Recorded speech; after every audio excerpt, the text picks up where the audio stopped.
Hey folks, it's Rob. Welcome back.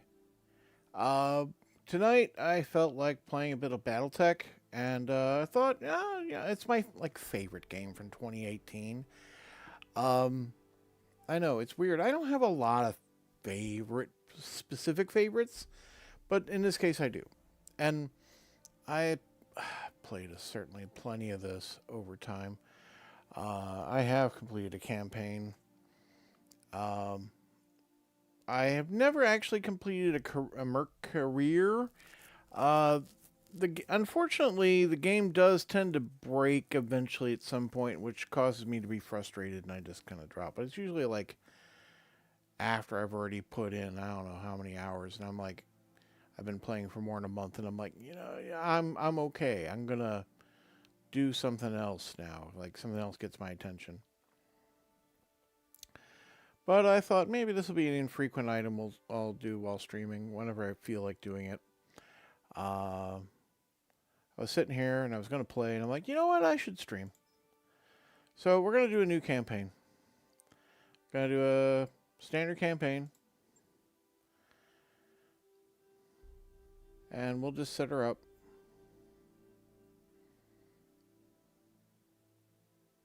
I'm not running any mods. It's a fresh install, so everything should work fine.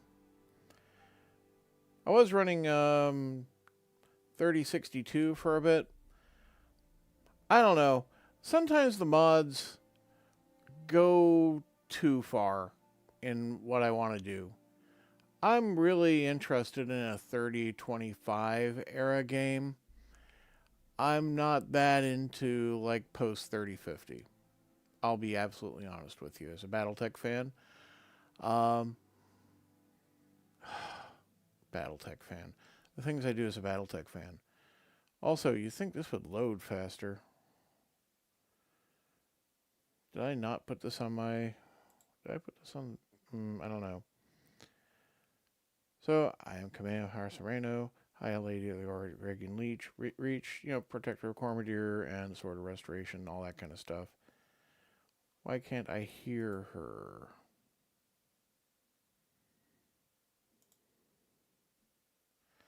I should be hearing her. I'm going to hit escape and skip through. Let's go to settings here real quick. Audio.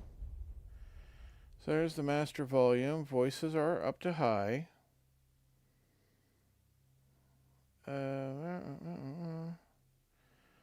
Yeah, go ahead and play audio while alt tabbed. Why not?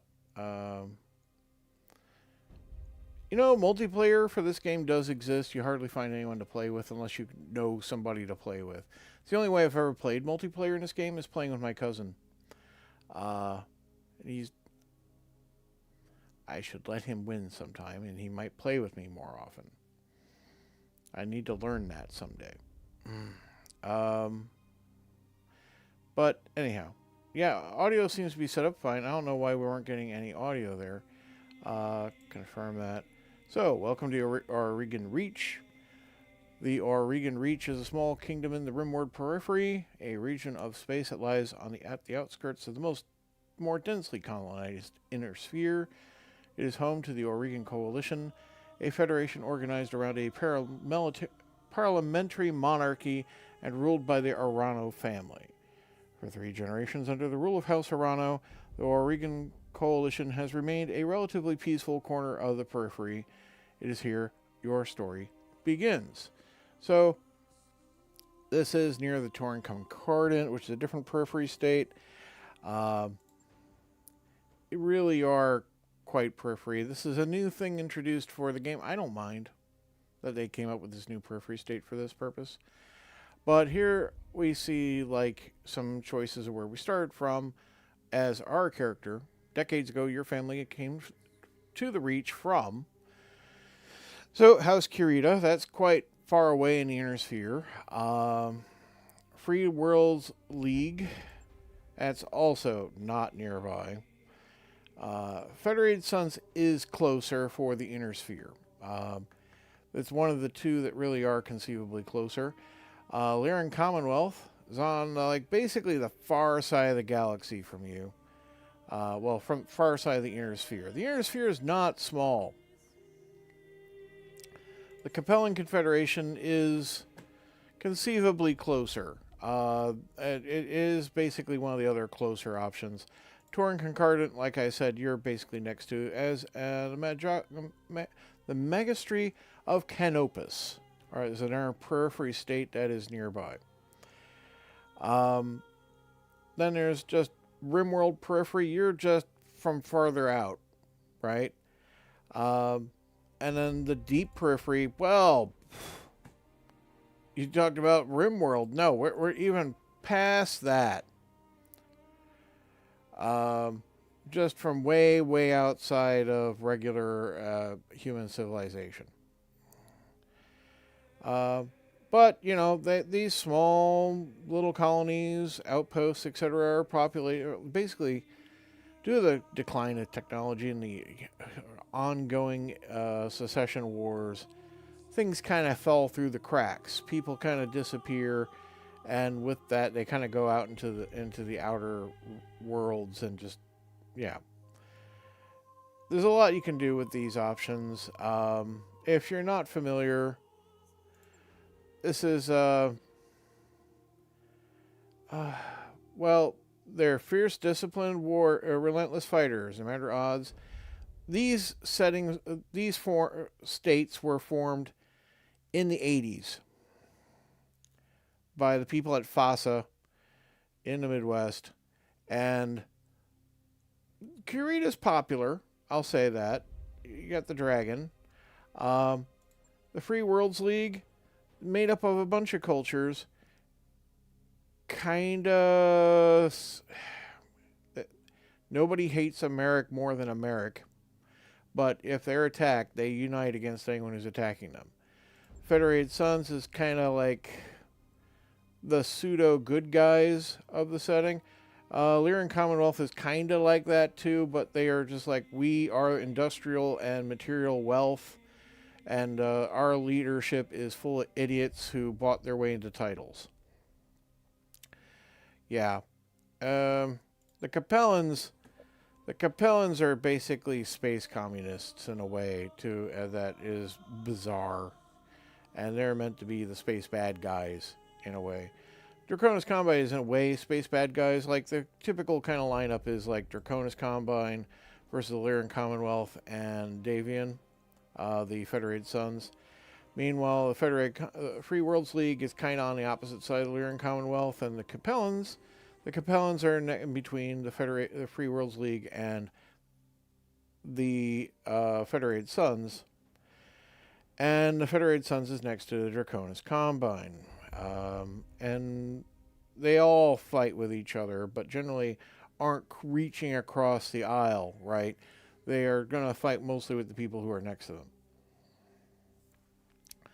So, let's see. Let's go with, you know what? Let's go with Deep Periphery. We're just going to be complete weirdos. In fact, I should read that for you. Mech warriors that hail from Deep Periphery are rare, but even rarer is the mech warrior who will admit to such an origin. Beyond the outermost edges of the periphery lies depths of space that remain uncharted and unknown to most of human civilization.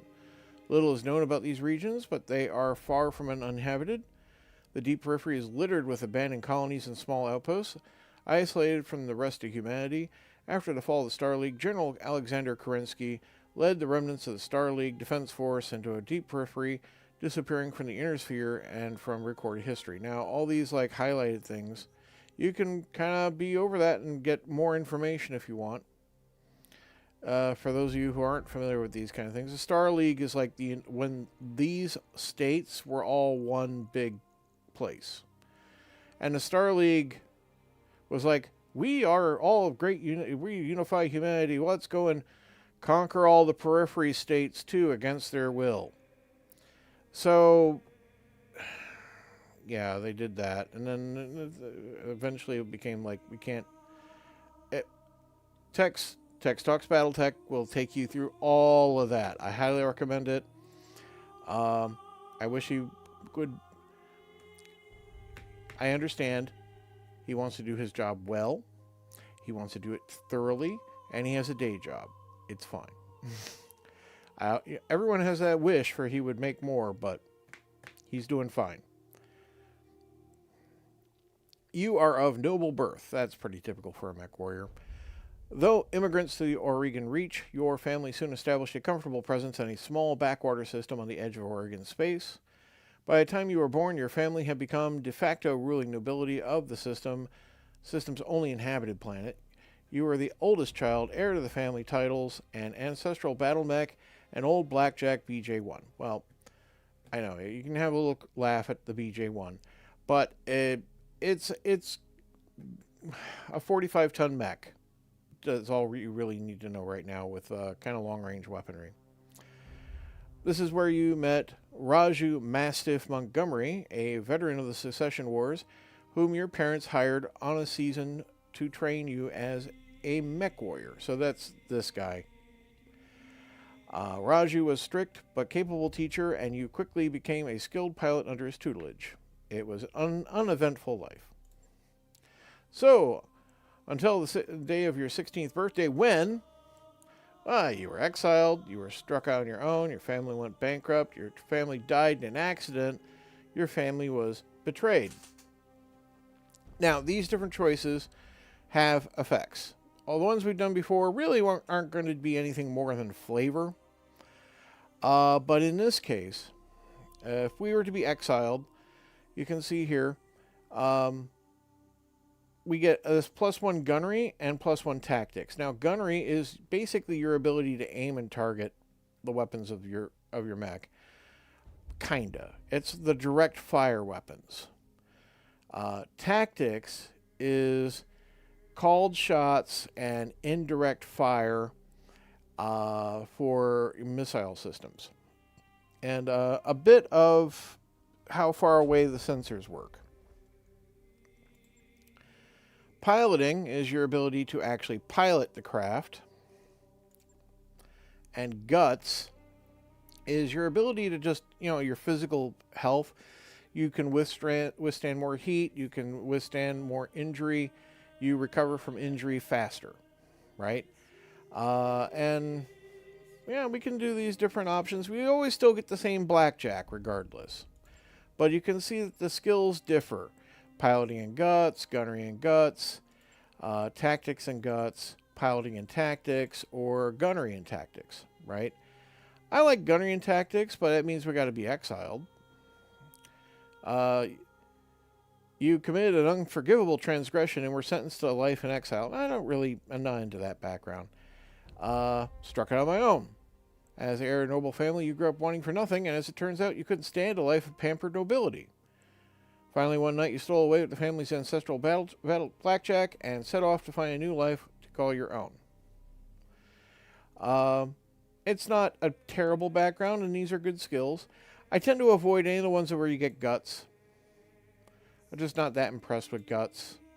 Guts is, I don't neglect the skill, but I just don't focus on it. And early on, being able to shoot things and not fall over is great. I'm going to take that one. So, out on your own, you fell into the life of and we have options. Oregon Coalition Soldier, you kind of sign up, right? You get +1 gunnery. You become a frontier pirate. You can become a Solaris Gladiator. Solaris is kind of this system where they televise and use mech fights in a large gladiatorial environment. And yeah, it's just like that. You are a gladiator, but with mechs. Inner Sphere Mercenary. You get tactics for that one. Frontier Freelancer is also tactics. And then Merchant Guard is good for piloting. So if I want to be really good at piloting, I can get, an hour +1 on my piloting by taking Merchant Guard. And this one's tactics here, right? These two are tactics. So I can get an hour +1 on tactics if I wanted.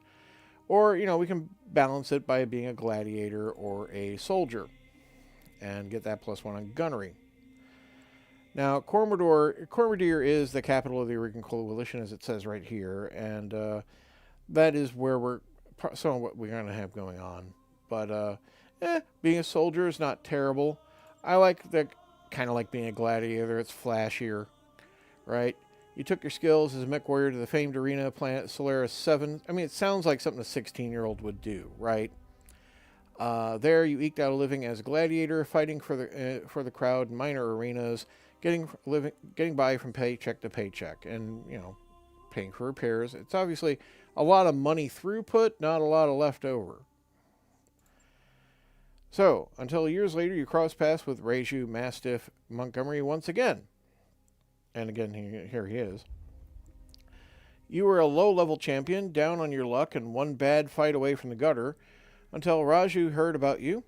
He trekked all the way to Solaris to offer you a passage back to Aurigan Reach and a job in the House Arano Royal Guard. So it is that you find yourself reunited with your old mentor, preparing your ancestral blackjack for guard duty on Coronation Day of the Lady Camille Arano. So, gotta make a character. I prefer male today. Let's see what kind of random call sign we get. Cosmo. Actually, I don't hate Cosmo. Who looks like a Cosmo?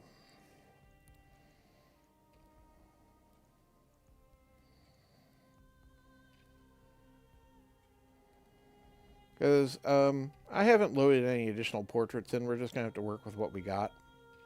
You look like a Cosmo gladiator. Sure. What kind of names we got? Ollie Hoffer? Nah. Picks... Ooh, Alexandria wasn't terrible, actually. I shouldn't have clicked so quickly. Goes with the Cosmo. Dwayne. Sure, let's be Dwayne. Dwayne Decker. Yeah, let's be Dwayne Decker. Why not? Okay. And we can customize this a little. So we can make modifications to this base, right? And okay, so there's makeup. We're not really wearing makeup, but there's tattoos. We can give him some tattoos if we want. Be all fancy that way. There are scars. As you can see, he's already scarred, but we can change up the scars and be like, yeah, he got in a nasty fight at some point, right? Hairstyle. He doesn't have to be bald. We can give him hair.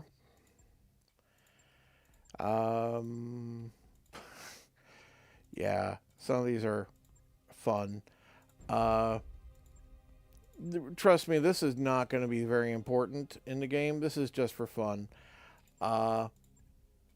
Let's go with the shaved head, and but let's see if we can give him something better in eyebrows. Come on. Oh yeah, actually, yeah, okay. And some facial hair, maybe. Yeah, get that not 5 o'clock shadow, that 8 p.m. shadow going, and let's see, we can change his expression. Yeah, okay, shifty, that's fine. Complexion. Yeah, that's fine. Clothing can be adjusted. Let's go with that one. And you can change the lighting and the camera view. Right? And you can also change colors of things. So like your hair tips, eyes. I almost always give my characters green eyes. It's just something I do. Skin color, lips, makeup, all that stuff. So, okay, we'll save that. That'll be our portrait. Moving forward with Dwayne Decker. So as you can see, our skills will run as a Gunnery 3, Piloting 3, Tactics 3, Guts 2. This will go upwards. It doesn't go downwards. It goes up. Okay? And we confirm.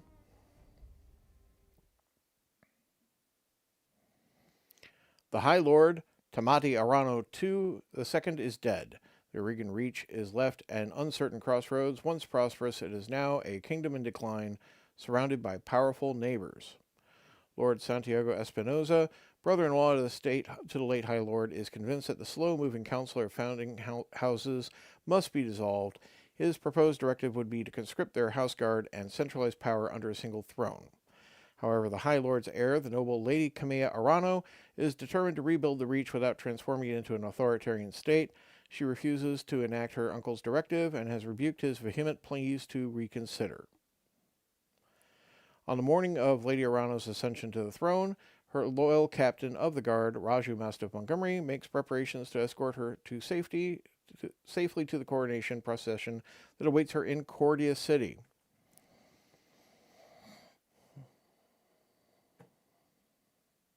Coronation Day, Arano Summer Palace, 8:53 local time, and that's the way this is set up.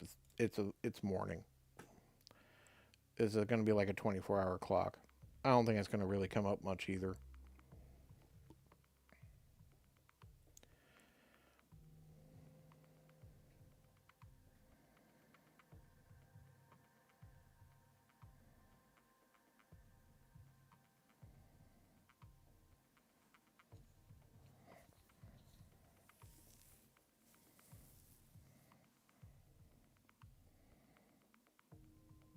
Yeah, I must not have put this on my SSD. That was be a mistake. Alright. Command interface initiated. So, camera movement, that's your old WASD. This is a tutorial round. Use the right mouse button or Q and E to rotate the camera. Yep. So, here's Raju. Okay, Cosmo. I had the Espinosa refit yards rush the repairs in your Blackjack. Looks like it's all in one piece, but we should run some diagnostics on it just to be sure. Standard field tests, you know the drill. More importantly, though, I want to tell you about the job I brought you out here to do. Now, do me a favor and get that BattleTech moving. Let's see if there are any kinks in the actuators. So, actuators are basically the muscle fibers that operate all the limbs and such in the mech. So, click on the mech warrior's portrait. Yep. I'll come right out and say it, kid. I wasn't completely honest with you the other day. There's gonna be more to this job than escort duty.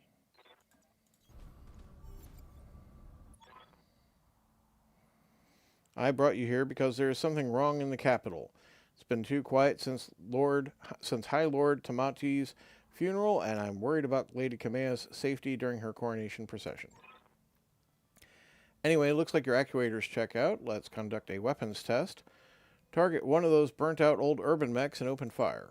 Like I was saying, I can't prove anything, but my gut tells me something's off, and a warrior trusts their instincts. Now, you can select weapons and whether they're going to be included in a firing solution. Right now, they do want you to kind of overheat the mech a bit, so we're just going to do that. Fire. All weapons committed. Enemy mech destroyed. Good shot. Your guns are in working order at least. I've been training Lady Arano since she was 14 years old. She could be naive at times and proud, but I have no doubt that she'll be a just and effective ruler. It's on us to see her safely to Cordia City. I'll rest easier once she's in the capital with her cousin Victoria by her side. Lady Victoria, well, she's only been training under me for a single season, but she's already shaped herself into one of the strongest mech warriors I've ever seen. Reminds me a lot of you, truth be told. Anyway, we should run a check on your targeting computer. You see that drone over there, the one moving through the tree line? Put some hurt on it for me, and then when it turns, take it out with a rear angle shot. After it's down, we'll keep moving. Kamea's like a daughter to me, and her late father, High Lord Tamati, was a good friend. Alright, so gotta select Cosmo, then we select the target. Apparently they want us to just fire at the target in the forest. Boom. Then it's turned away from us, which is a terrible mistake, and We'll fire into its rear arc. All weapons committed. Destroyed. Enemy unit destroyed. Nice shot. Now, I don't know how familiar you are with Oregon politics, but the Reach was badly shaken by High Lord Tamati's death. It needs a smooth transfer of power, and Kamea belongs on the Cormorant throne. Go ahead and fire up your jump jets, kid. I want to see you descend this cliff face. Aim for that patch of ground there near the edge of the lake. Okay, so... Victoria pulls no punches, but she's been a loyal companion to Kamea since they were kids. Aside from you, there's no one I'd rather have by my side in a fight.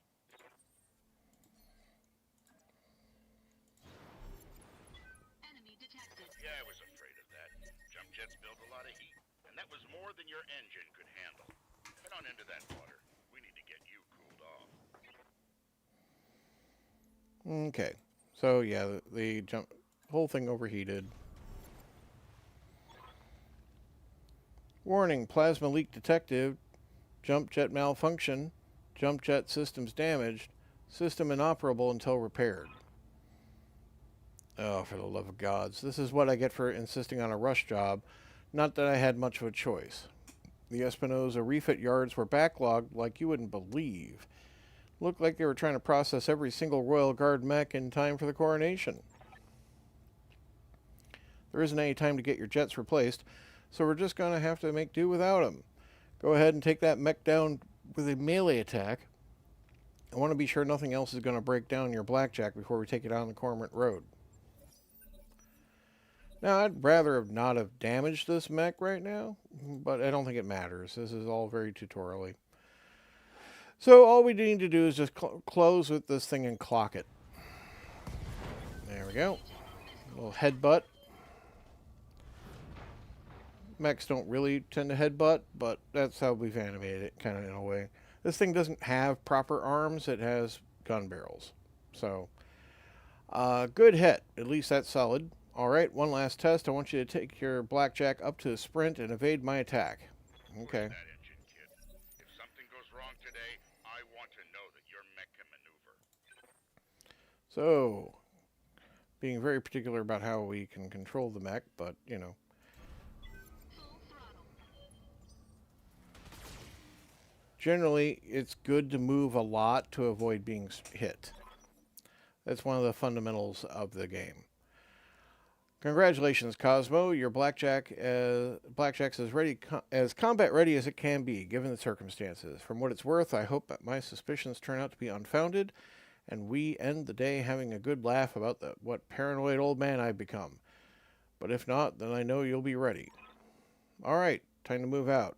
Lady Arano is waiting for us at the mech bay. An impressive display, Sir Raju. Of course, this mech warrior was a student of yours. I'd expect them to know their way around a cockpit.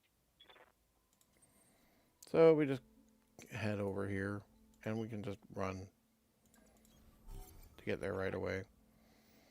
Cosmo, allow me to introduce Kamea Arano, the soon-to-be High Lady of the Oregon Coalition. Is Lady Victoria on this channel? Victoria Espinosa.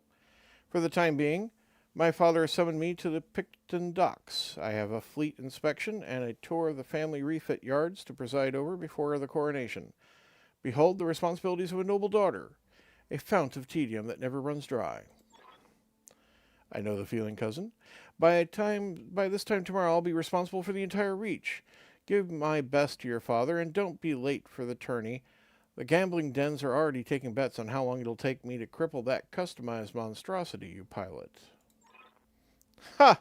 Bold words, cousin, but the only victory they'll be celebrating is mine. You may be ascending the throne today, but my Kaga is more than a match for the family heirloom that you call a BattleTech, and in the arena I reign supreme.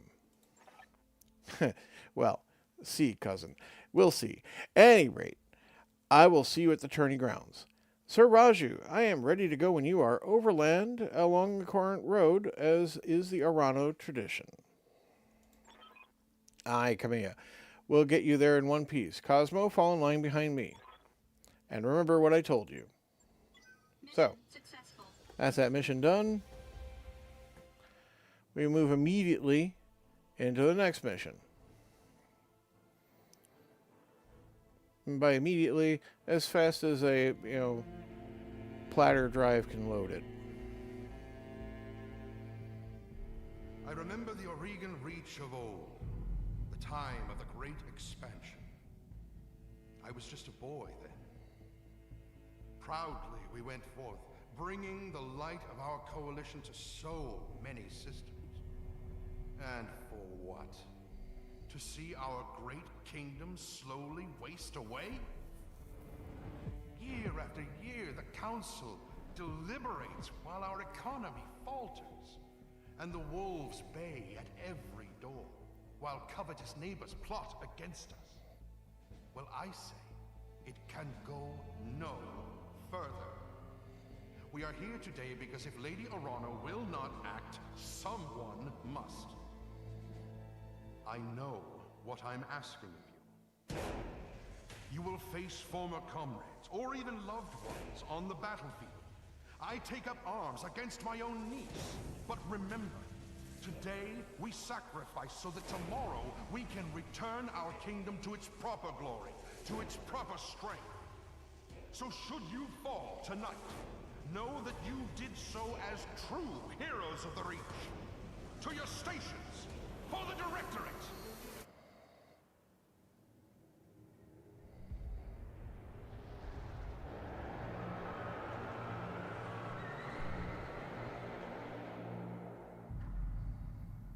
So, yeah. Things aren't going to go quite as expected. Coronation Day, Cordius City outskirts, 13:22 local time. Like I said, military time, that's 1:22 in the afternoon for those of you lay people.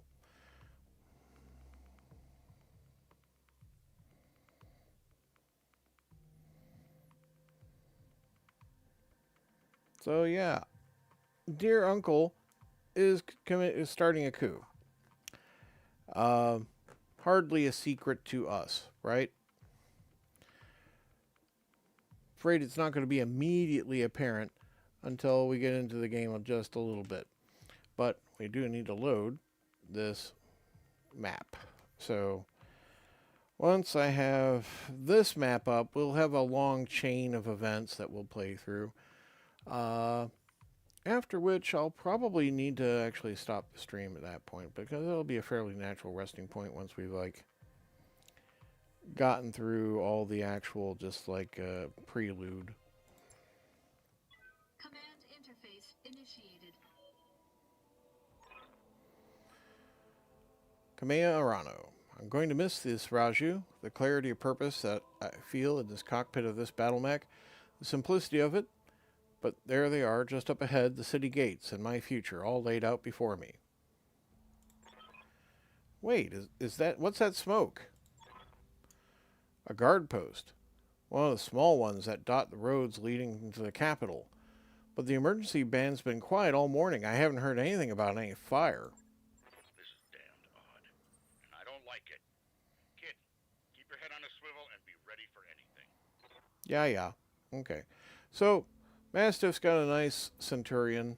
It's not an unpleasant mech to operate and have. Some sort of explosion looks recent too. Do you think it was an accident? No chance. Do you see those scorch marks on the rubble? That's laser fire. We need to get you out of here, Kamea, right now. Yes, I think you're right. There's a patrol of Royal Guard marks up ahead. We should go to them. So... Kamea's got a... Sorry. Thank you, Raju. I will prove myself worthy of the faith you've placed in me. Right. Of that I have no doubt. That reminds me, one of the tragedies of this game is that there was a lot more voice acting originally, and then there was I'm moving out. some form of incident that caused destruction and files to be wiped and really set the whole project back. It's unfortunate that way. What's also unfortunate is that, of course, there's no sequel to this game, even to this day, 8 years later. Roger. Sounds good. I'm moving. Now, I can get creative and just kind of come across this way. I'm not going to. It's going to cause me trouble in the end. It's easier to do this since right now... See, right now I can't jump. And this mech can jump normally, but like we just blew out the jump jets. They're sabotaged in actuality, and we can't operate them. So we're just going to head straight up the road. I could put somebody up there on the ledge over it, overlooking, just kind of strategically approach this in a different way, but then I have to walk them all the way back around and over this way, and I just don't want to. So who do I want to put through first? I'm going to send Mastiff through first because he's got a nice, lovely big autocannon on him.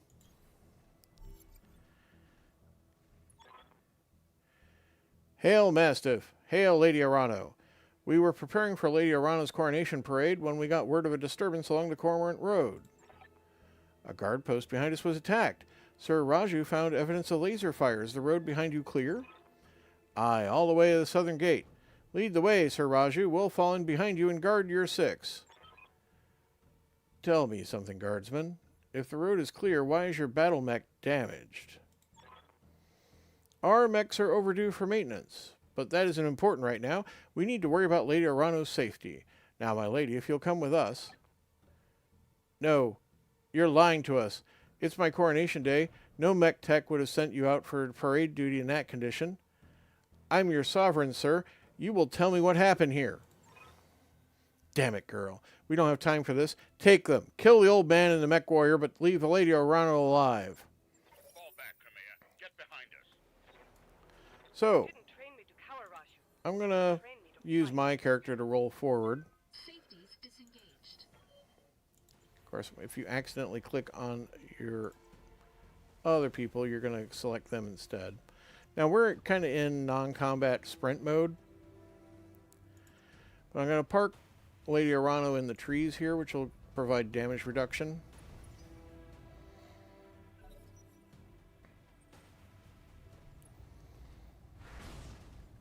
Yeah, I don't like that 50 points to the center torso just happened. That's Lucky bastard. That was a solid hit. all right. Mastiff. Or we can... Yeah, it's just Mastiff right now.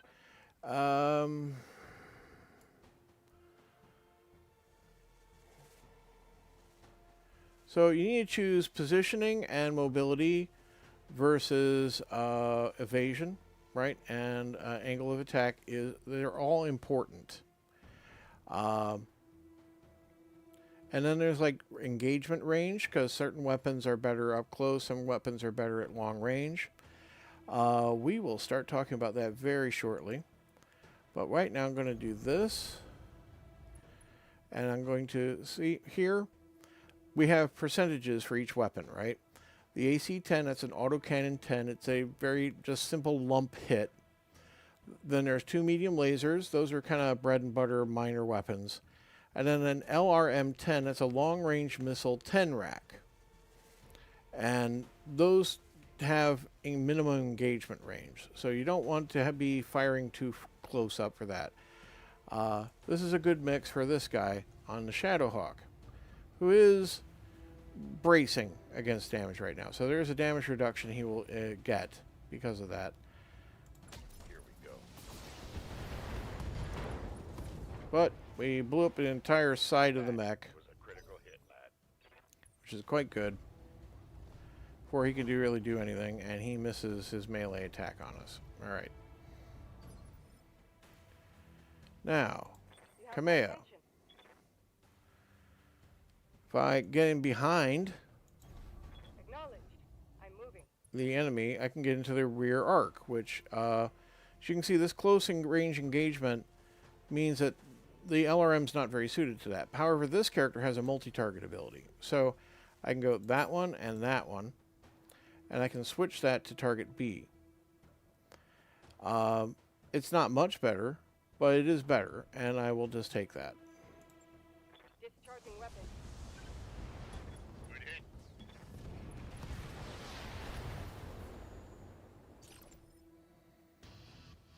And now my guy.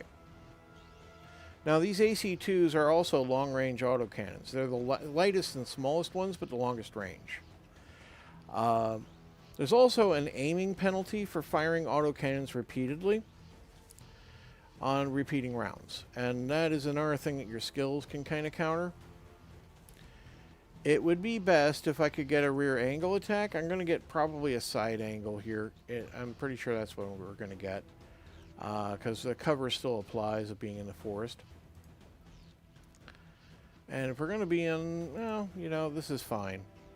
Between the opponent and Lady Arano. And you can see my ACs are kind of suck. So I'm just going to hold them off. We'll just fire all 4 lasers into the target. That destroyed the left leg, which is great. That'll knock it over.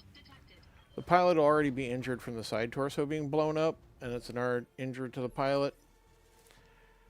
And that he's not out, but he's pretty injured and down, right? And because he's down, we can just target him on the ground.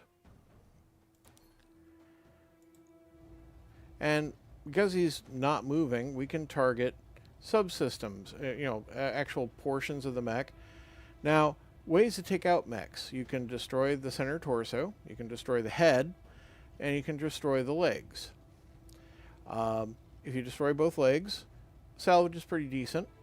If you just core it out by destroying the center torso, which you usually blow up, you'll destroy a side torso while you're at it, you're not going to get as much salvage. Knocking off the head, best salvage. Hard. Shut down the LRM rack. Going to take out the other leg here. Admittedly, we're not going to get any salvage from killing this guy, but always good to have good practice, right? Standing by. You can also just physically attack mechs that are on the ground. Going hand to hand. That knocked the left arm off. That's not too great. Reporting a critical strike. I mean, damage is damage, but, like, he will get back up again and be back into combat. He's only delayed in getting up again right now. So, but, let's go and kick his butt.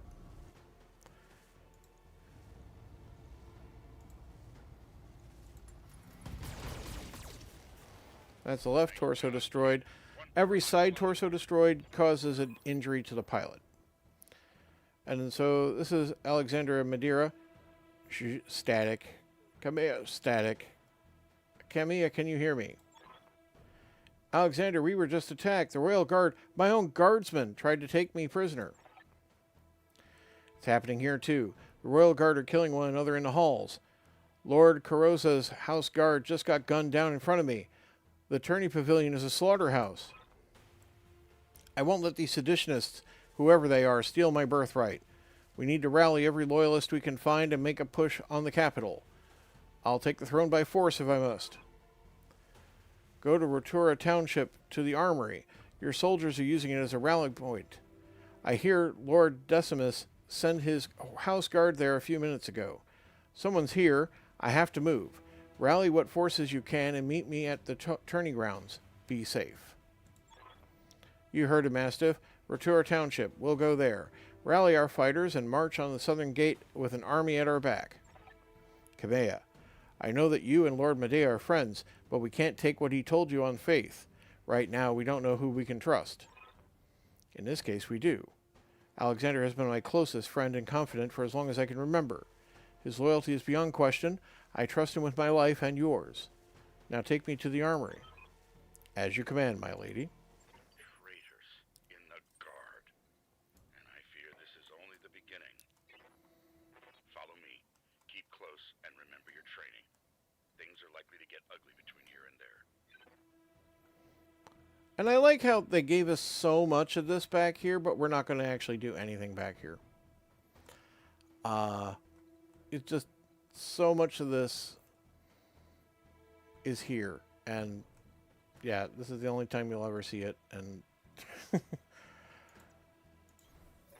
out. Heads up. We've got company.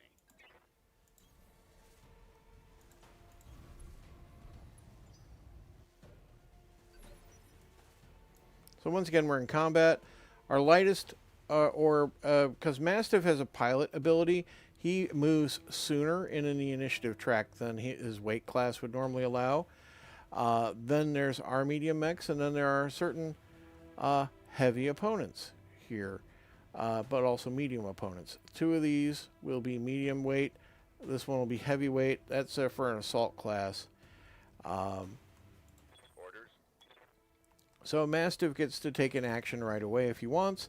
I can also reserve, I'm holding action. letting him act later. And I'm going to just like reserve and let the mediums over here do their thing and change position. Talk to me. So now I'd be able to target that vehicle there if I were to move forward. I would like the last vehicle to move before I I'll engage. do what you ask. So yeah, something big and heavy is moving around back in there. Got my attention. All right, let's go here. Confirmed. Now we can see that's a Scorpion tank. It's got an AC-5 and a machine gun. A great range for our LRM. This will probably just wipe it out. Damn you for Yeah. making me do this, son. You were brave, I'll give you that much. I'm listening. Move Kamea onto this bit of forest here. I'm on the move. She can engage this striker tank. It's got an SRM-6. That's a short-range missile rack. And an LRM-10. That's a long-range missile rack. And, yeah, we can fire everything. Why not? I want these things gone. We'll have Flagged a hostile an opportunity to cool off if necessary. And that means this. Now, you can't sprint and fire, right? You can move and fire, but there are no targets for me to engage, so sprinting will move me into a hopefully future better position. It'll also give me more evasion, which will make it harder for me to be hit by anything that might react to me.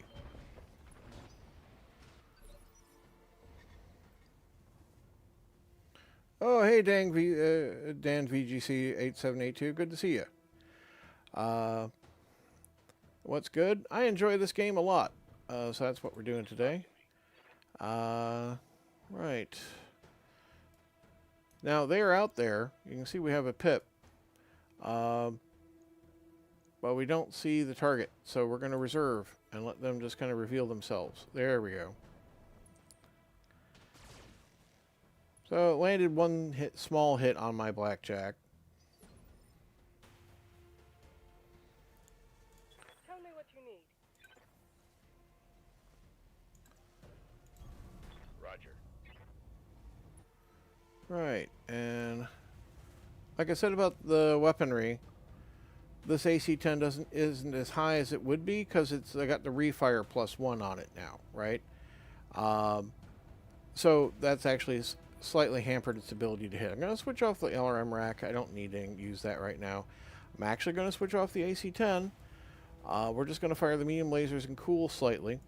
Here we go. And let that... Yeah, there we go. That wasn't much of a tank. Down. The poor bastard. Is going into hidden enemies risky? Yes. Because basically first off, you don't know what we were walking into, right? Yes, Right now, you can see there's a target here, right? And if I move up into it and reveal it, it's going to get a chance to react to me. Now, I'd be able to shoot at it if I move to a position where I can fire on it. You want to see a straight red line like that that's not interrupted. If it's got a curve, I can indirect fire LRM racks at it. Okay? So, I can move here, and I won't have line of sight. We won't reveal the target. I can move here. I would have a direct line of sight on the target. I can also work with Cosmo to do his thing. So I could be over here, and this has got a bit of cover in it, so I don't mind that. But this striker tank has already moved, so it's not going to have the damage reduction of being braced, because revealed units generally have a brace setting on them. I'm going to use my AC weapons, but I'm going to shut down some of the lasers so we don't overheat. This is the heat over here. As you can see, if I activate these, this indicates how much the heat bar will climb. And if the heat bar gets to this point, we start experiencing shutdown, which we might be able to avoid. But there's problems that are associated with heat. Like, you'll start damaging the mech at this point. Alright, that's that vehicle taken out. Enemy unit destroyed. No. We're too late. Right, now, that ended the combat mode. We're back into non-combat mode. So I can move around just in kind of a sprint mode. We're moving towards this objective here. We want to be kind of careful about how we approach it, because there will be another combat coming right up. Yeah. Kamea, do you read me? It's Espinosa, your uncle. Do you hear me? House Espinosa is usurping the throne. It can't be. My uncle, Victoria? Kamea, I just watched an Espinosa battle mech plow through an alley full of civilians. This is happening, and it's happening now. Your loyalists have fallen back to the market district. That's where we're making their stand. But what's left of the Royal Guard are doing their best, but there's something wrong with their battle mechs. Wait, what's that sound? Oh, God! Alexander!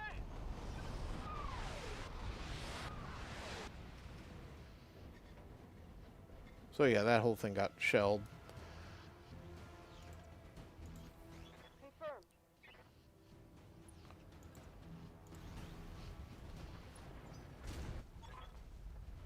It's over, Kamea. Your ascendancy, the Urano legacy, all of it. Victoria, what have you done?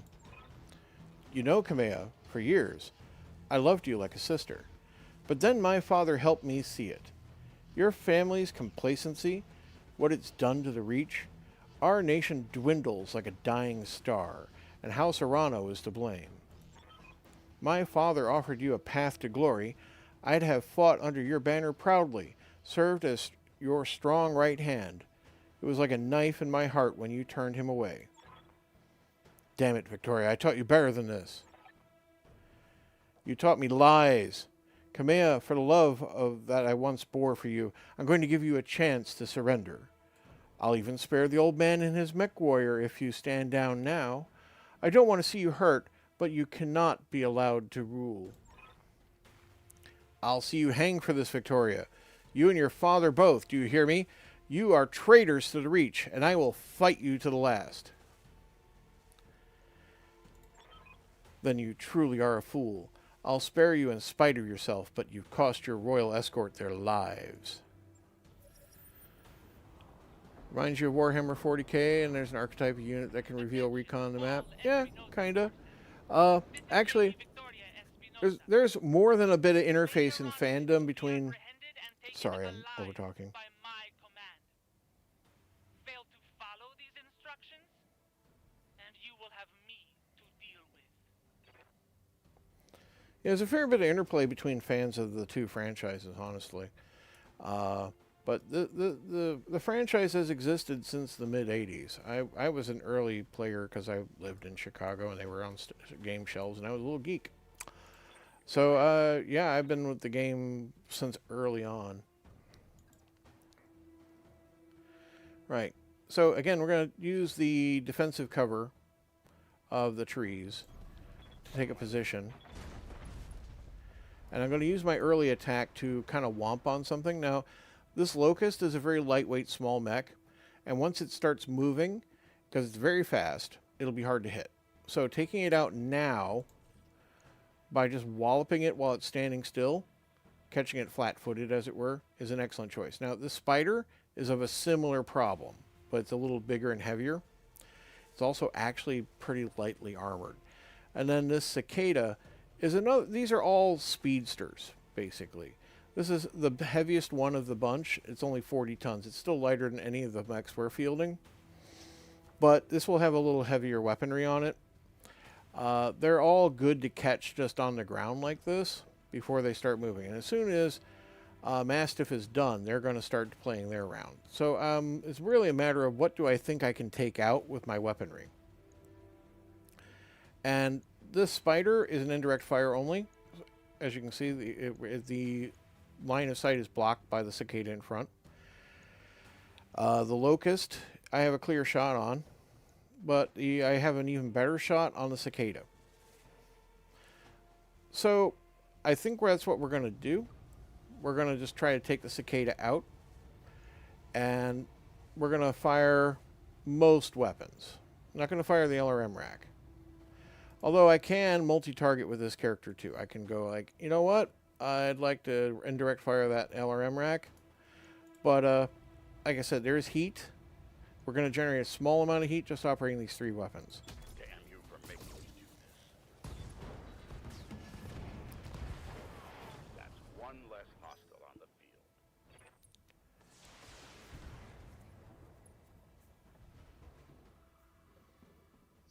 Did that just sit there and attack me? That was really dumb. Yeah. That spider melee attacked. Okay. Who do I want next? Reading you loud and clear. Yeah, we should just clear that locust off the field. What's the best way for me to do that?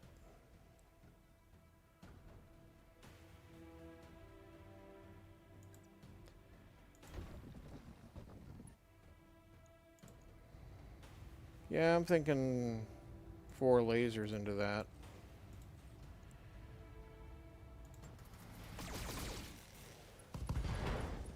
I took out left leg, left torso, and left arm. Enemy mech. Critical damage detected. And the whole thing falls over. Now, that's not taken out yet. The pilot's heavily injured, but it's still operational.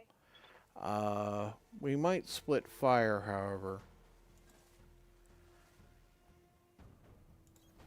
I'm on my way. So that's going to be target A. That's going to be target B. Target B, I can drop the LRM on with a reasonable chance of connecting a little. It's going to generate a lot of heat if I fire everything. And if I were to... Really don't want the locust getting up.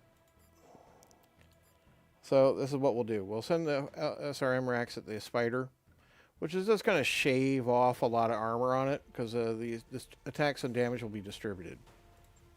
I'll make it happen. Hit the head, though. There we go. That's that one gone. Target eliminated. Incoming transmission.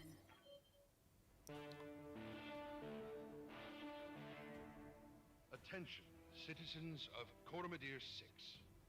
This is Lord Santiago Espinosa. With the unanimous support of the founding houses, I have assumed control of the Oregon Coalition. For your own protection, I urge you to remain calm and stay indoors until otherwise instructed. All hostile units, stand down, and you have my oath that you will not be harmed. Resist, and you will be fired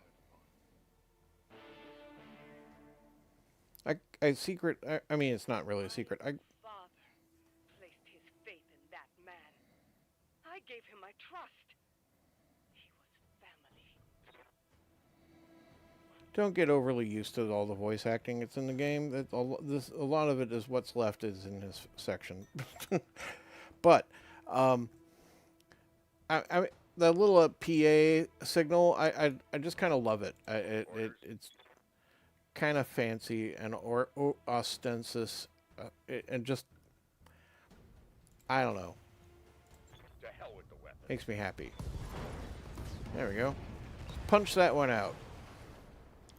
Kamea, do you read me? Alexander, thank the gods. I thought I'd lost you when the bombs fell. You very nearly did, Kamea. The city is lost. We have to get off this planet, and we need to do it now. I can't abandon Coromedere. This is my home, my birthright. The battle's over, Kamea.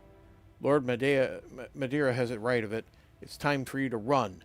Escape from this madness and live to restore the Coalition another day. You're right. You're both right. My uncle is one. The Reach is his. We'll mourn for it later, but for the both of us. For now, you need to move. I have a dropship waiting at Shepherd's Pass. I'm on my way there right now. Hurry and meet me there, please. We're on our way. You get to that ship, Alexander. I mean it. I will not lose you and my throne on the same day. Cool to see this big old Union dropship. And the little square one was what we call a Leopard. And you'll be seeing a lot more Leopards. You won't be seeing so many Union class dropships. And there's a bigger standard dropship called an Overlord, which can carry an entire battalion of mechs, but I don't think that appears in this game. Let us move. I think I do want to... it gets tricky coming down off of here without jump. I think we're just going to play the game they intend us to and head around this way. I'll make it happen. Also, spending a moment to kind of clear heat isn't a terrible idea at this point.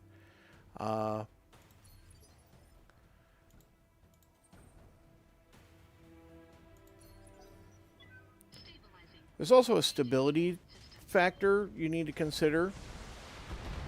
Oh.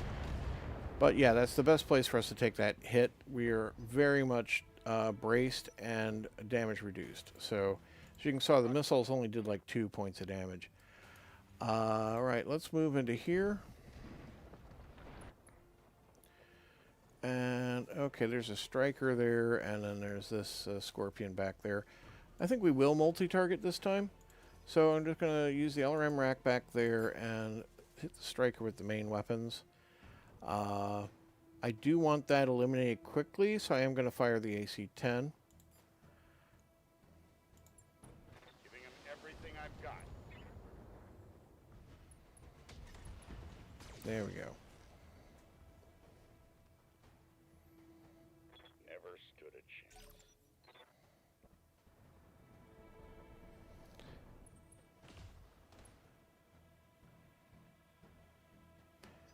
Now, every time you fire at a target with evasion, you knock off a pip of evasion. So, you make subsequent shots easier. You're kind of boxing them in, is the idea. Affirmative. So this target line, as you can see, is slightly broken by the terrain, right? Some of the shots will be blocked by the target, by the intervening terrain if I go this way. But the LRM rack would direct fire, not indirect fire. I'm going to reserve some of my weapons just because that's a lot of heat to be generating when I know there's going to be more fighting. And that thing's already got an exposed side. I'm on.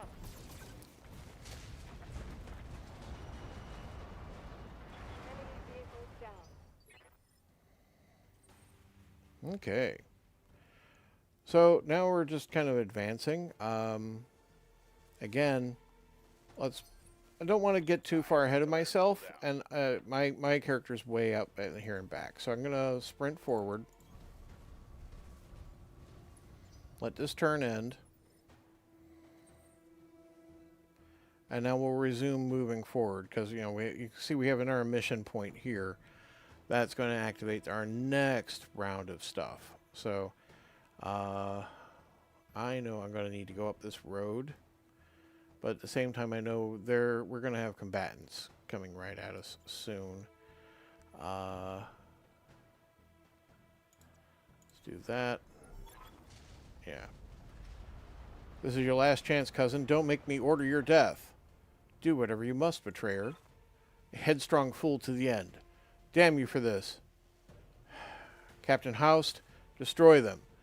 Mastiff, my cousin, all of them. Leave no survivors. As you command, my lady. So we have offensive enemy turrets here. And we have an enemy Wolverine, which is not a small mech. We'll need to complete this round to move, because we're still not in actual combat yet. But let's use it to move up. And get that sprint on, which will make us hard to hit.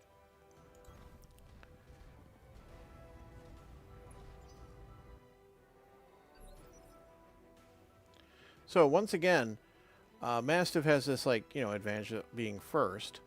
However, You've got my attention. if I use him right now, he's going to lose all that evasion I just gave him, but I would have the drop on this stuff. Now, turrets are going to be acting last. My real concern right now, well, I mean, they're all a big concern, but taking out the Wolverine is important.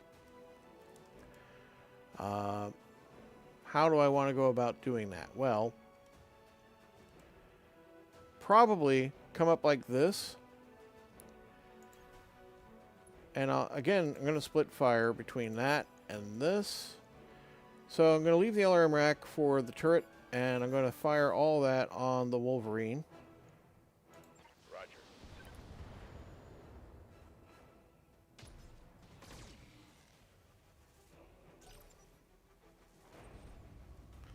He moves. He whops me. My armor's in bad shape. Yeah, I hear you. Yes, I hear you. Right. I can get a good angle on this guy, though. Which is probably... The problem is, of course, the turrets back him up, right? Now, my mech is pretty well suited for long-range direct fire. I'm only able to target one target at a time because my pilot's just not that experienced. But I can take out a turret readily enough.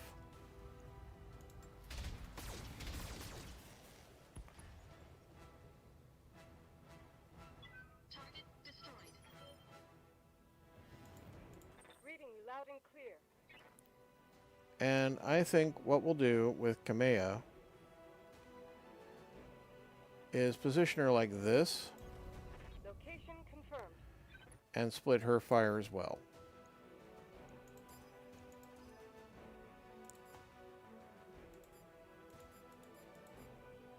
And just unload into this Wolverine. Affirmative.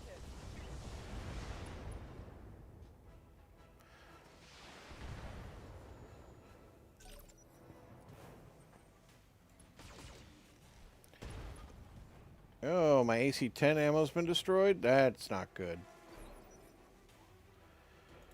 Alright. Orders.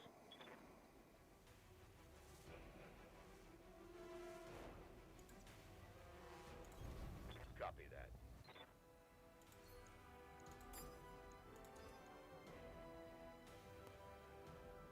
Well, I thought my AC-10 ammo had been destroyed, but I mean, clearly I haven't suffered any effects of an ammo explosion, nor I have 8 rounds of ammo left. Okay.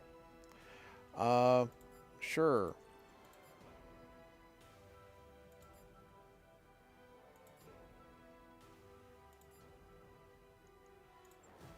Roger that.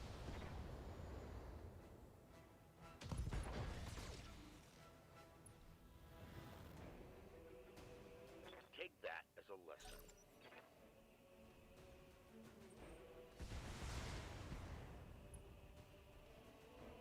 Okay, he rear-fired another Kintaro. Again, I'm going to continue to move so I can, like, take out turrets.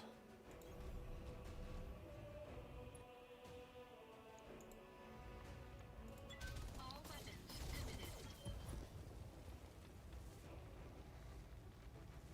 Target destroyed. And then we'll have Kamea actually just turn and fight this guy.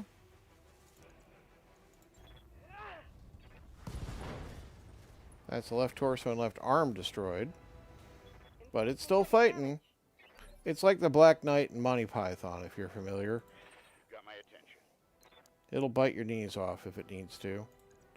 But hey, let's continue to wallop. Fall in behind me. There we go. It's very satisfying to punch a mech to death, I gotta say. Down. So, we gotta proceed to this evac zone. All friendly mechs must survive. Affirmative. We are surviving.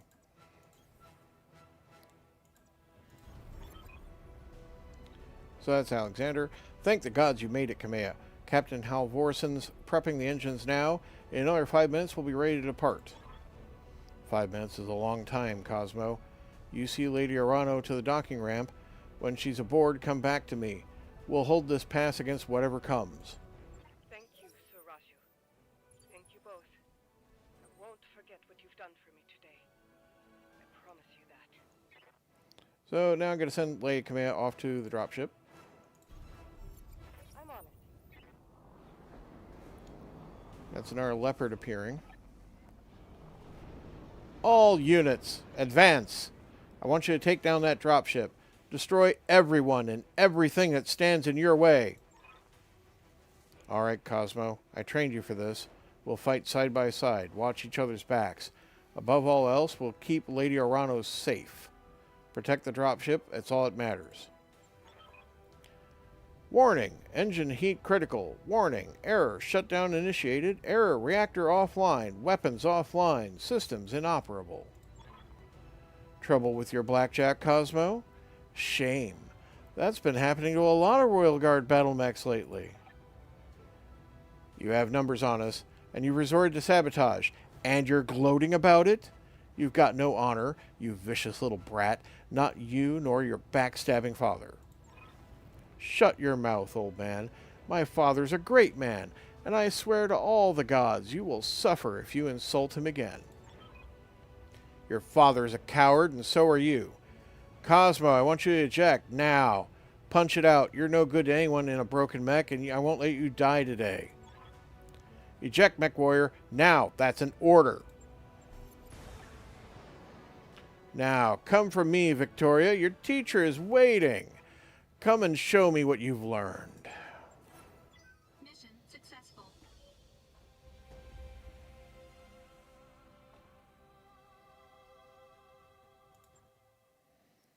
Right. And that's our... We still have basically one more tutorial mission left, but there's an interval, at least. So...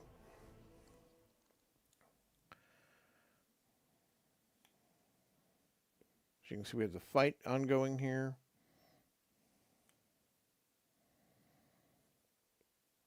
He's fighting it out.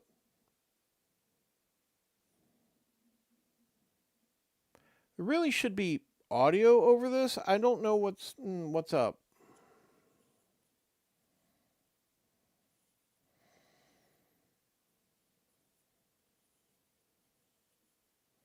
But yeah.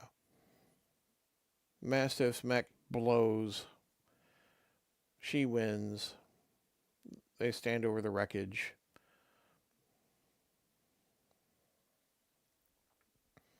The dropship lifts off, but is destroyed, taking off.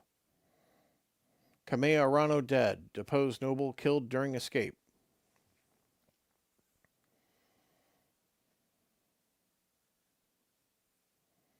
And, yeah, they're victorious, as it were.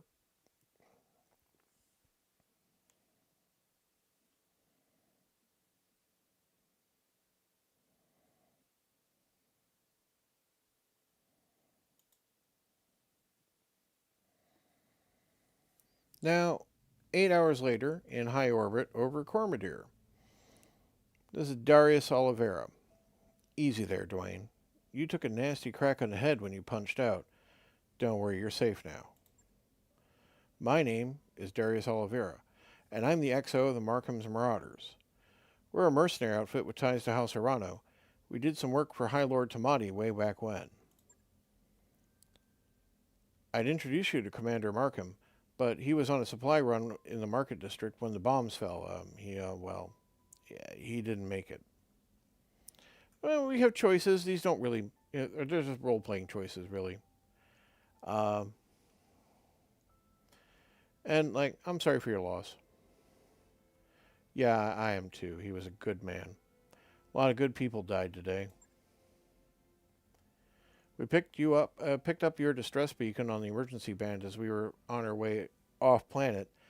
After seeing what happened in Markham, it didn't feel right leaving you in the hands of this new directorate. We did a sweep of the combat site, grabbed your ejection pod, and ran. What about Mastiff? Sir Raju Montgomery, did you find him? We found his mech. It was completely cored out. Nobody survives a hit like that. For what it's worth, I'm sorry. We supported the Royal Guard on a handful of deployments, and Sir Raju earned my respect many times over. His death was a loss for us all. Were you able to recover my blackjack? Yeah, our mech tech hauled what's left of it into the mech bay. It isn't pretty, but if you give him enough time, Yang can fix just about anything. Try not to take the loss too hard. Yang said that your mech shows signs of deliberate sabotage. Whoever you had working on it really did a number on the reactor. Punching out was the right move. So what happens now? Well, things aren't looking so hot around here with the coup and all. Lord Espinosa's directorate is the new de facto government of the Oregon Reach. I'm sorry to have to tell you this, but Lady Arano is dead. Her dropship was destroyed on takeoff. It's all over the news. Well, shit. Our sentiments exactly. We're getting the hell out of Oregon territory. We've already booked transport on the first jump ship out. We're heading to a nice, quiet stretch of independent space all the way across the frontier on the Canopian border. Not a cheap trip, but we'll worry about that, how we're going to pay for it later. Now, according to the info in your blood shit, you got family in the deep periphery. I'm afraid that's going to make getting you back there difficult. There aren't many freighter captains who are willing to travel that far from the inner sphere. So the way I see it, you got a couple options. You could stay with us for the long haul if you wanted. That's option A. When we get to where we're going, we can drop you off at the nearest planet. Maybe you can make a place for yourself there. Of course, if you need to pitch in for your share of the fuel, plus food, lodging, and repairs on your mech, fair is fair after all. Alternatively, you could find a place for yourself in the Marauders if you wanted to. You wouldn't take you long to work off your debt, and you ran with Mastiff, so I know you got chops.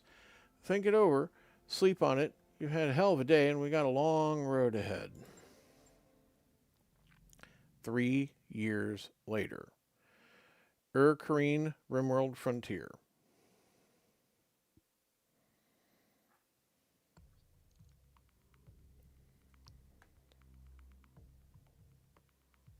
Now, this is functionally the end of our tutorial missions.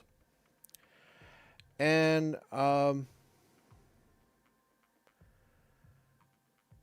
it's not that hard, in my opinion. I don't know. Some people definitely struggle with this at first. I certainly you can have bad luck too. Command interface initiated. The Independent Prospectors League thanks you for your assistance, Commander. We're miners, not soldiers. We can't fight these bastards off on our own. So that's an IPL representative, doesn't even get a name. That's what you're paying us for. Don't worry, we'll get your platforms back. This isn't just about reclaiming what's ours. Majesty Metals killed hundreds of us when they tried to jump our claim. We want you to make them bleed for what they've done here. Commander, the Op-4 is holding 2 of the IPL mining platforms. First, designated Alpha is where they're keeping their turret generator. Move in fast and take it out. Those turrets hit hard, so you want to neutralize them as soon as possible. Platform Bravo is the site of Op-4's corporate security tower. Engage and destroy it. If they bring in a mech to protect it, take that out too. Then circle on back and we'll collect our pay. That's right. I'm ready and waiting to authorize the transfer. Now go on, Commander. Hit those corporate pigs where it hurts. We'll be watching the action from here. So, you now have this team. You got Cosmo, you got Glitch, Behemoth, and Decker. You always start with these pilots for the in the basic game. I like them, honestly, and these are good. These are good mix of capabilities. Glitch, she's piloting a Vindicator. That's got a long range to medium range particle cannon. That's the PPC. Medium laser, small laser, and an LRM-5 to back up the long range indirect fire. Behemoth, piloting a Shadowhawk. People kind of hate Shadowhawk because it's a jack of all trades, master of nothing. It's got an autocannon 5 for, main gun. LRM, a medium laser, a short range missile rack 2. It means it fires 2 little short range missiles, and LRM rack 5 for long range missile engagement. And then Decker, he's piloting a Spider, which I talked about before. Very lightweight, very mobile mech. It's got 2 medium lasers for the armament. And of course, I'm piloting the Blackjack we were piloting before, but this time it's a fully repaired and functioning Blackjack, so I can actually use my jump jets instead of just carrying around 2.5 tons of dead weight on the mech. No, sorry, 2 tons of dead weight on the mech. So we just start moving, really. Send Cosmo up the front here, and Glitch, and Behemoth. And as you can see, the Spider moves much faster. Coordinates received. You are trespassing on Majesty Metals and manufacturing property and acting in collusion with a domestic terrorist organization. Cease your advance immediately, or you will be fired upon. I mean, again, it's going to be like talking about armor and internal structure damage, because that's now really going to be much more of a thing for us. This is how to read the display. And if you really want to read this right now, you just pause if you're watching this video later. But basically, the orange bar is internal, the white bar is armor. Any sections that show armor orange on the schematic here are basically the armor's been pierced or been essentially depleted. Gray area is damaged, but not through the armor yet. And each of these areas is a hit location. This over here is the rear sections, the side torsos and center torso. And then we talk about facing. And, you know, that's really not too hard to pick up, I feel. Now, don't run Decker straight into the middle of a field of fire like this. Do use his mobility advantages to do something like this, where he'll be able to evade probably all the fire and be in position to do something next time. Now, he can fire a laser if he wants at this commando. As you can see, the commando has a tree and a little shield next to it. And 2 evasion marks. It's got damage reduction functionally and to hit reduction. Now, because jumping generated heat for me, just the jump generated heat, firing weapons would add on top of that, which I can do. And reducing the evasion of the commando would normally be useful, but this commando is going to move as the next thing. So it's going to get its new set of evasion based on its movement. I could fire at one of these turrets. I could fire at the turret generator. Now, firing at the turret generator is an excellent idea because you do want that gone. But as you can see, if I fire both these medium lasers, we're going to generate so much heat, I'm not going to be able to do another jump. So, I'm going to fire one. Firing. Just kind of start that off.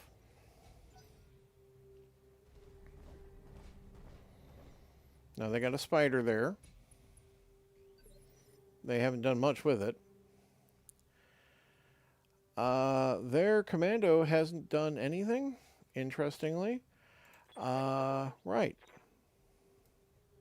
So you can see we're getting a lot of indirect fire arcs here. And using that LRM rack will allow us to engage that turret generator. Got it. One of the things I like about the Shadowhawk is it really is very forgiving. You can't really overheat it. Good to go. If I get up here, the Vindicator can jump too, right? I can do that. And you can see I have a long range here. And Glitch can multi-target. Not that we're really going to do that right now. But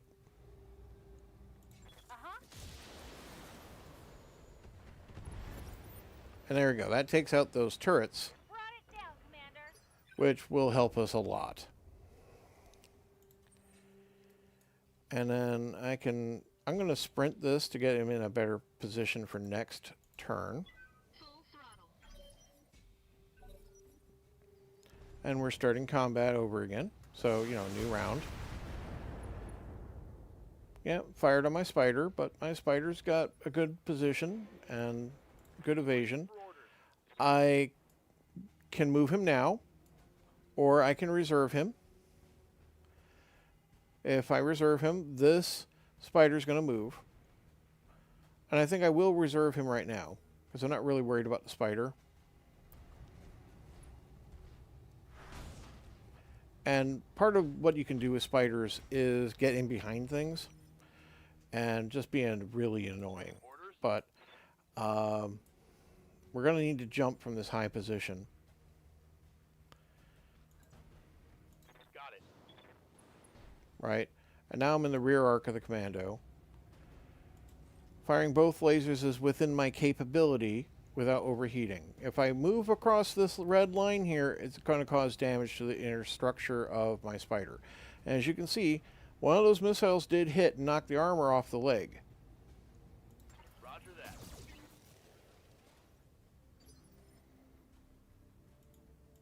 Commander.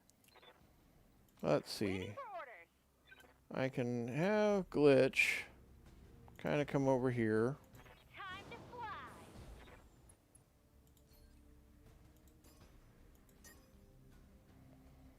So that LRM rack is pointless. I might as well not be firing that. That's too much heat anyway. But I don't mind hitting this commando with a fairly solid hit. Time to die.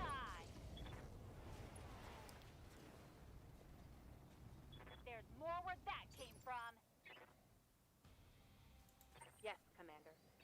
Right. Now, I have my Shadowhawk and I have my Blackjack.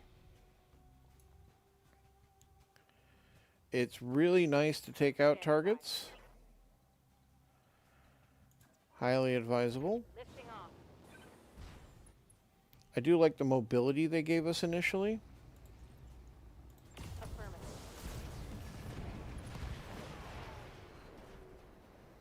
Hope we can salvage that. Right, that's that one gone. And again, don't really worry about salvage. We're going to get screwed. Spoiler. So, now you can see the spider's got a lot of evasion on it. It's probably best if I just kind of dance with it. Because you can see all my targeting sucks, right? I'm not going to waste the autocannons. I'm not going to even waste most of the lasers. Because I just don't need to generate heat fighting it. I'm just going to fire a laser at it. In fact, let's choose one of the 30%ers. And there. Oh, we connected. Well done. So here's reinforcements coming in for Site B. And this spider can act as a spotter for those forces, so we really don't want that just kind of existing amongst us. Yes, Commander. But I can also act as a spotter for my people. You know, what's goose for the and so on and so forth. Confirmed. I didn't jump this time because I'm being more conservative with my heat. I'm just engaging to basically knock a pip off of the spider. Weapons are go. Missed.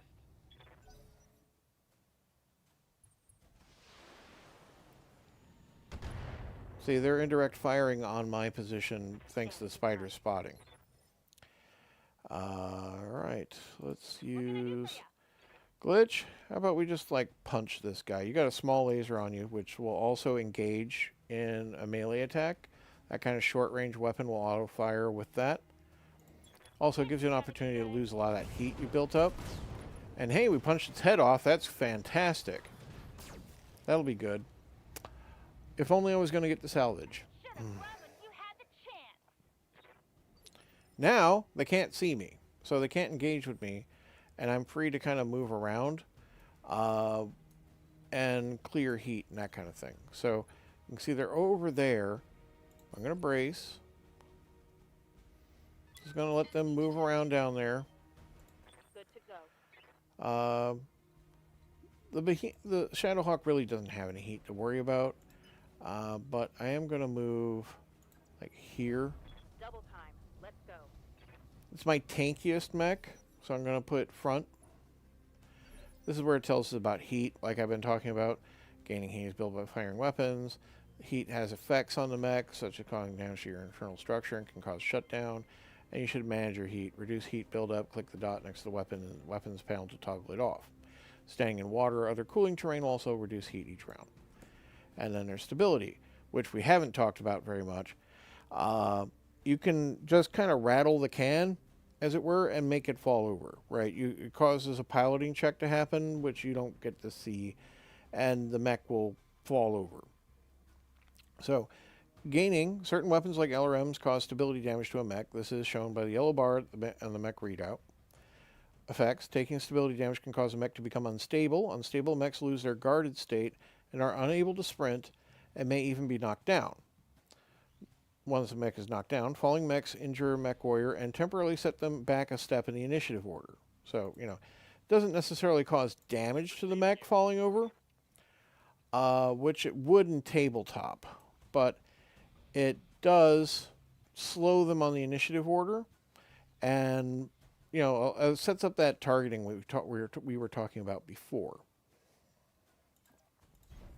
Copy that.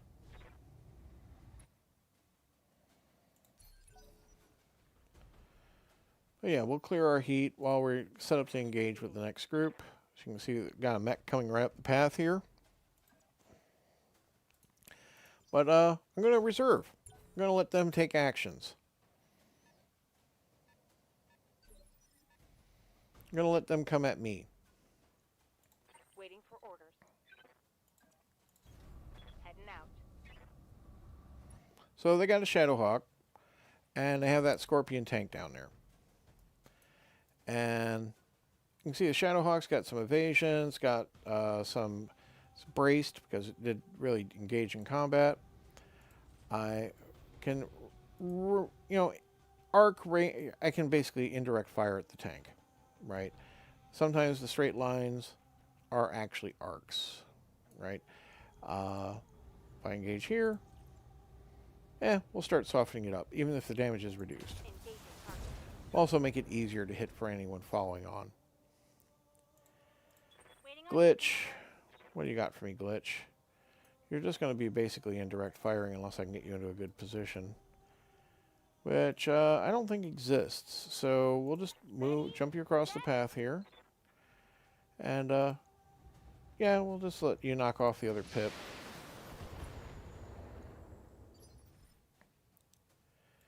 And then we'll have Cosmo. What can you do for me, Cosmo? Can you get anywhere I want you to be? Doesn't look like it. We'll hold off for Cosmo. Well, I mean, there's nothing to hold off on. Let's just sprint to a position. Not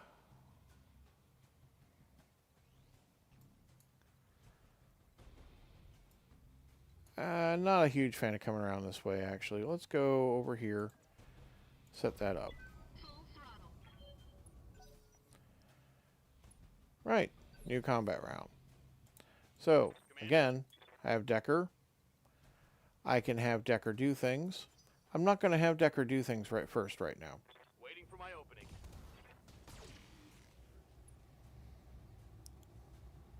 So that just stood there and fired on my blackjack. That's fine with me. That means they've just completely made themselves a target. Waiting for orders. You betcha. Another thing PPCs will do is cause sensor interference on the target, which is nice. Got it. See, sensors impaired. And we cause a critical damage to the enemy mech. Heatsink destroyed. Now, that's going to make a big deal on a Shadowhawk. Ready for orders. Let's see. Move the Behemoth.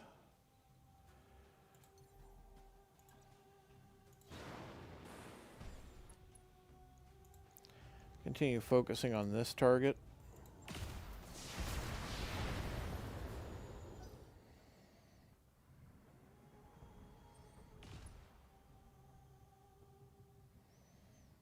Definitely want to take out the tank at some point.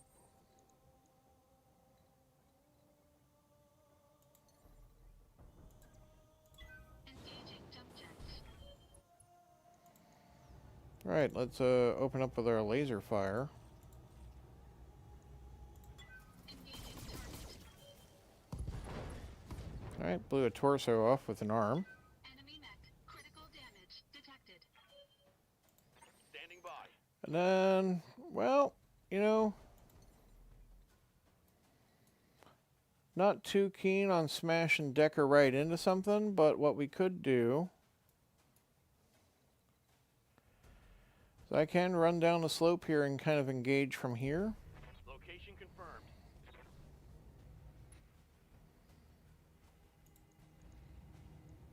Firing a full salvo. Right, that penetrated. Didn't take it out, though.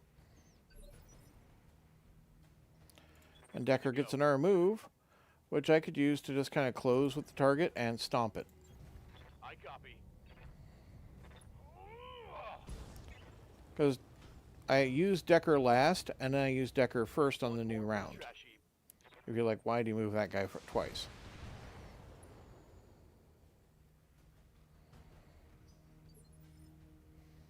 Apparently a lot of people lose Decker, and we're inspired now. And we can do things with inspiration. This is Vigilance. Gain guarded and entrenched and remove all stability damage. Your next initiative is increased by 1. Cost 30 resolve. Or we have Precision Strike. I can make it basically called strike against target at -4 difficulty. Target's next initiative is reduced by 1. And you can kind of control how they play through those special abilities. Waiting on you, Commander. Let's see. We will have you come over here. Here we go. Continue to engage this target. Firing a full salvo. That took out the left leg. It's going to fall over. Critical hit, Commander.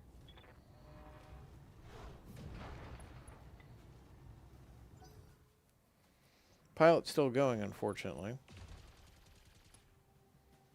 Yeah, little machine gun hits. Okay.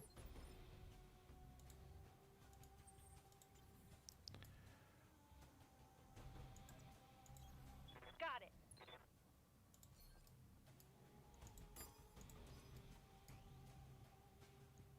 This is the building we need to destroy.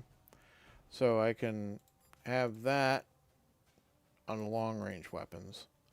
And, we'll just spare a small laser for... Actually, I should just use both those. Let's skip B. Line them up and I'll shoot them down, Commander. There we go. Take out the Shadowhawk. Take out the structure. Double back to our clients. We'll just need to take out this tank. The sooner we can collect our pay and break orbing, the better. Let's be flashy. Don't do this at home, kids. Warning. Leg damage imminent.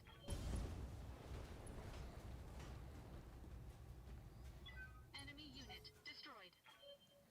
This is called shots. We've talked about that. Okay, now we got to get back over to the camp where we started. Engaging jump jets. Affirmative.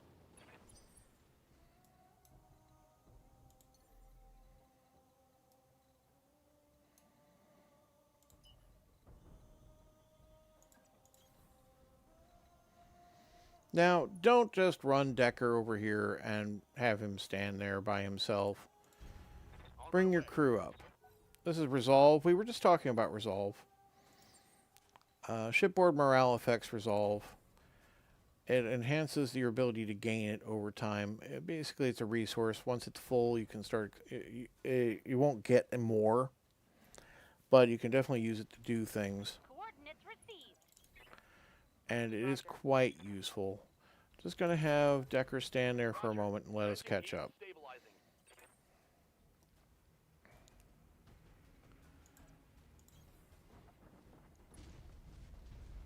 Yes, Commander.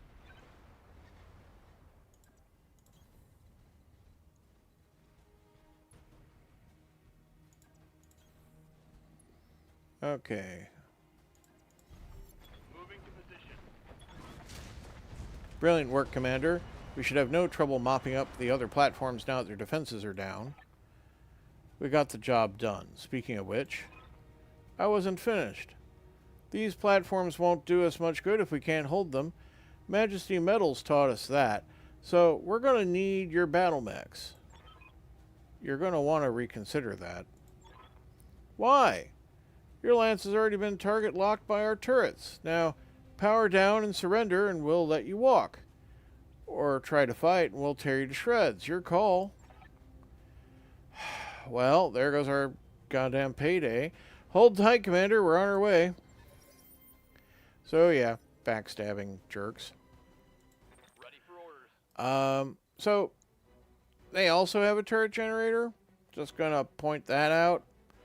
I'm gonna hold back on Decker. Holding for tactical advantage. Again, turrets are gonna act on last round, so we have a moment to be able to set this up, but basically we're gonna destroy this turret generator. Now, I'm gonna move into here. They do have some vehicles to back this up, but I'm just gonna unload into this. Start knocking that down. It's gonna need a little more than that, but it's a start. Good to go. On my way. Don't need that. Special delivery. There we go. Turrets out. Building's trash. Obviously, eliminating the turrets is an excellent focus of your mission here. And whenever you're encountering turrets in future missions, you keep in mind that they're usually pretty vulnerable. You won't always have an option to destroy their generators, but you do want to make sure that you're managing how you engage turrets. Now, there are vehicles still to move, so I'm not going to move Decker yet, or Cosmo, because right now they have high evasion.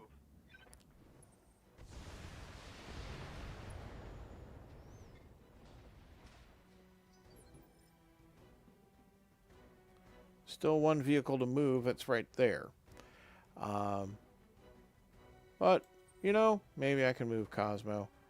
Move up, engage this target. Yeah, we'll leave the ACs off. There we go. Now, physical attacks with vehicles do additional damage when you mechs do that. So it's highly advisable to just go and, take those opportunities. Gonna let this one move. Okay, it's not moving. All right. So let's see. Got one here. Got one here. I'm gonna move around the corner. Ordnance received. Play peekaboo. On it.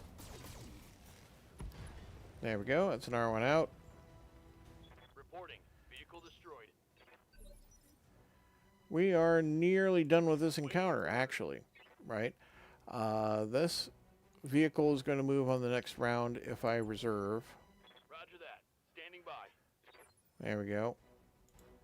So who can I bring to bear to actually get a good eye on that? I can bring Behemoth around. So that sounds like a good idea. The Galleon has a medium laser and 2 small lasers. It's not really that much of a threat. Firing full. There we go. Reporting. One left. Stand by for extraction, Commander. Let's get the hell out of here.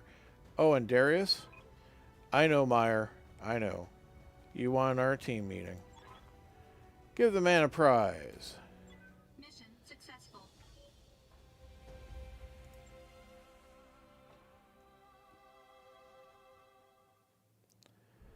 So yeah, normally, you get paid. There'll be salvage on this screen. You get, this is a mercenary review board mission, and they screwed us. There should have been some kind of payment in escrow. Darius is a faction for some reason. Here we can see the mechs, how they came out of it, and the XP awarded to your pilots, right? So each one got 1,000 XP for completion of the mission. As we can see, the Spider has some internal damage and it'll need to be repaired before we want to field that again, although we can field this mech damaged like this. And we can see that our pilot got 2 vehicles, Glitch got 2 mechs, Behemoth got a mech and a vehicle, and Decker got 2 vehicles. That's just for bragging rights, really.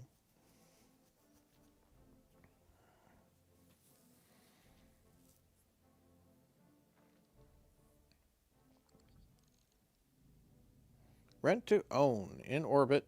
Kareen. Sumire Mayer. She's our navigator. You need to start finding us better clients, Darius. I mean it. We've been slumming it in this ass end of the frontier for 3 years now, and we are drowning in debt. Darius. I'm fully aware of our financial situation, Meyer, but I can't just conjure up a new clients out of thin air. Dwayne, do me a solid and back me up on this. So, we have our choices. And, is this why you made me commander, so I could break up fights and review financial reports? This is Yang, our chief mech tech. Damn right it is. It isn't like any of us wanted that job. Darius, could you walk us through the details of what trouble we're in? It might help if we broke things down point by point. Sure thing, Yang. Point 1, Meyer's right. We're in debt. Every C-bill we make technically belongs to the banks. Point 2, this corner of the frontier is a dead zone for mercenary work. There are clients, but they're terrible, and that's just a fact. And that's it. There are no other points. So,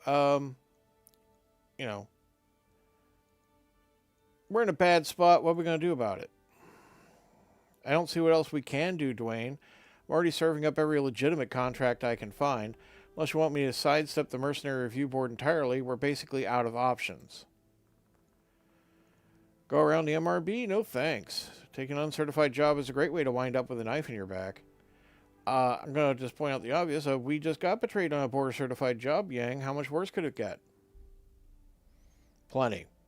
What happened down there was an exception, boss. With uncertified jobs, it's the rule. Remind me again why we don't just skip town and head to a nicer corner of periphery? Because the banks and the jump ship crews have an arrangement. Until we pay up, they're going to keep us on a short leash. That's a good reason.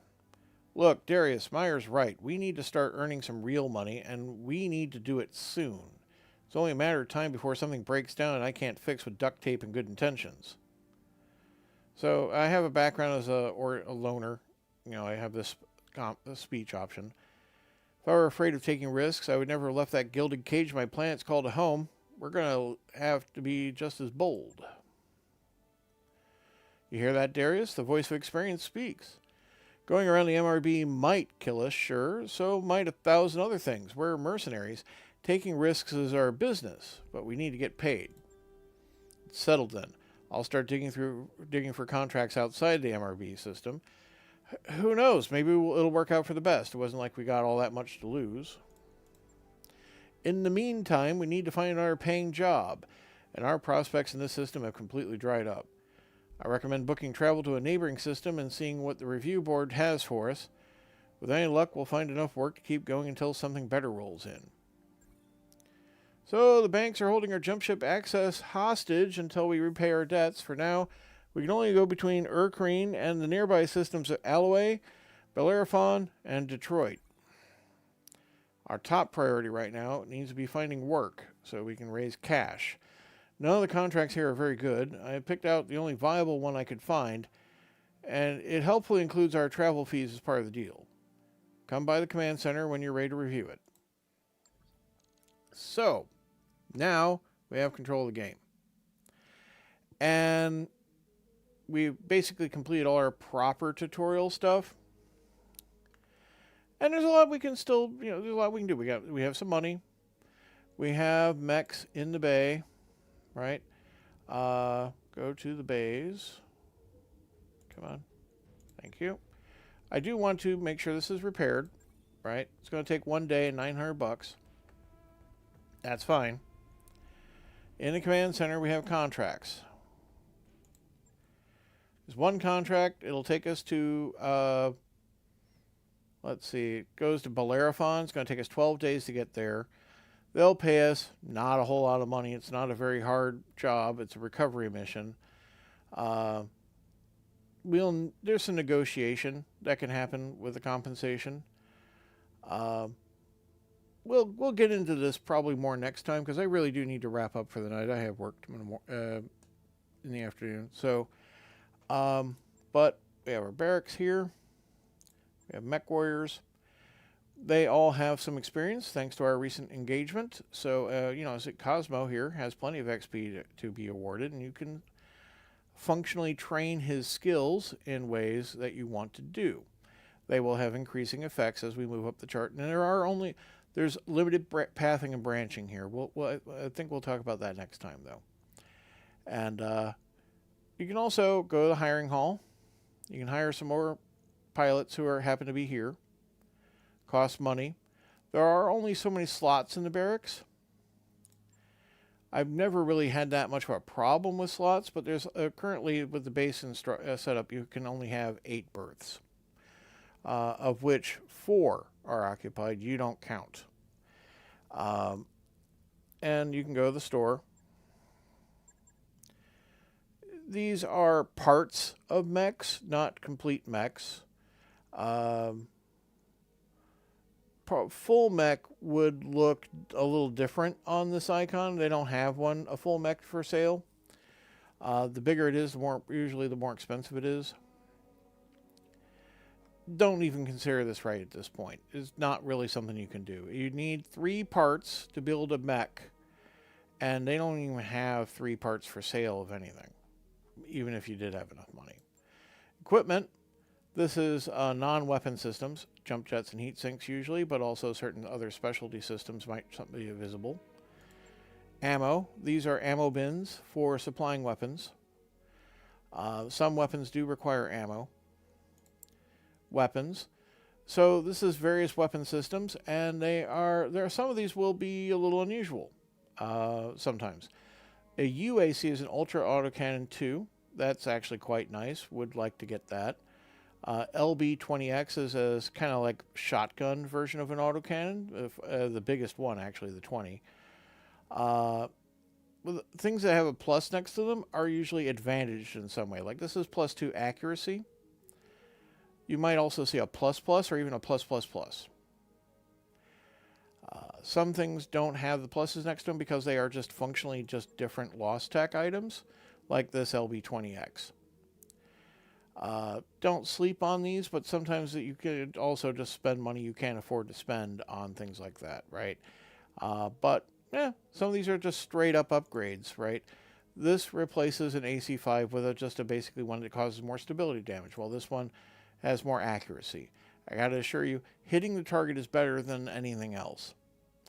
But sometimes you want to focus on damage, and that's, because killing the target is your goal. This is 25% crit chance, and that's also nice, right? Navigationally, star map. So this is Merc system update. How to basically filter the map. We're going to talk about that right now. So you can see this is where our travel contract is. There are also 2 other systems we can travel to just willfully. We would have to pay to make that trip.